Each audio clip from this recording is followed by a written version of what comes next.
Terence Crawford, he gets the fifth round knockout of David Avenesian. What does that show me? Well, pretty much last night,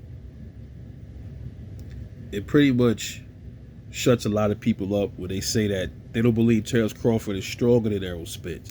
I always said he was because of the wrestling and because the wrestling background and the deadlifting. You got to be a strong motherfucker if you're that small. You can deadlift 400 pounds. Wrestling takes strength, muscles, everything. You got to be strong to wrestle. This dude has power in both hands. If you look at he's gotten all stoppages at welterweight, regardless to the level of competition. He stopped all of them. Errol Spence didn't do that.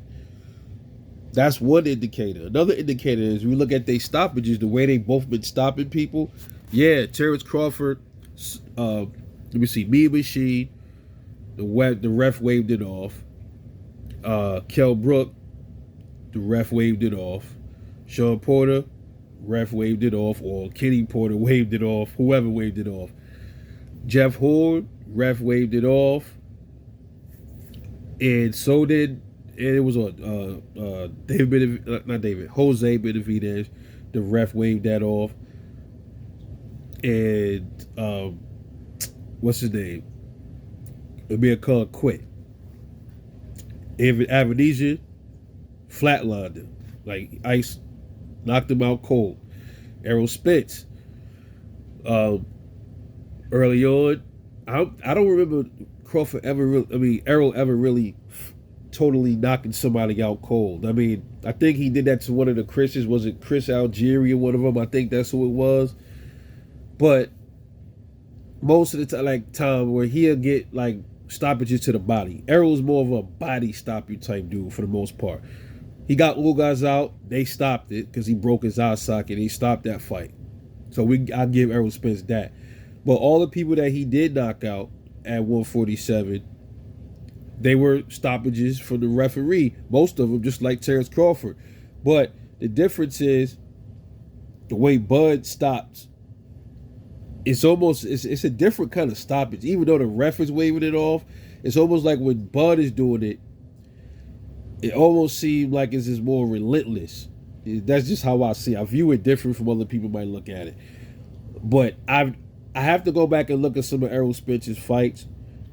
But I don't remember Errol Spence ever just flatlining somebody, like knocking them out cold like that.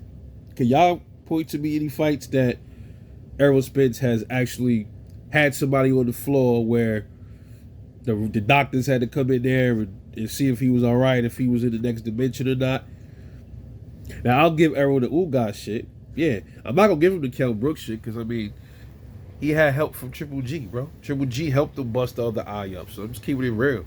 But I give Errol full credit for the Ugas eye situation. But all you got to do, factor in all of this stuff. Factor in how many knockouts Errol got versus Bud at 147. The wrestling background of Terence Crawford. Bud got the power in both hands. And the way both of them knocks out their opponents. They both get stoppages from the ref. The ref stops a lot of both of their fights.